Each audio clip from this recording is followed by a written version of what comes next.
Wednesday morning காலையில் தட்டாம்பயிறு குழம்பு வைக்கலான்னு அதுக்கு ரெடி பண்ணிகிட்ருக்கேன்.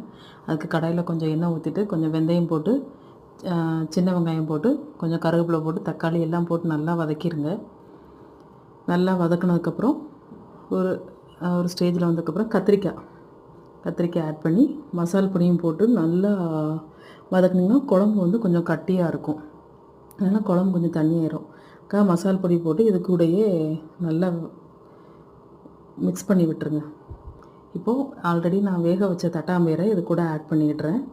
ஆட் பண்ணி கொஞ்சம் நல்லா கொதித்ததுக்கப்புறம் புளியும் கரைச்சி ஊற்றிடுவேன்.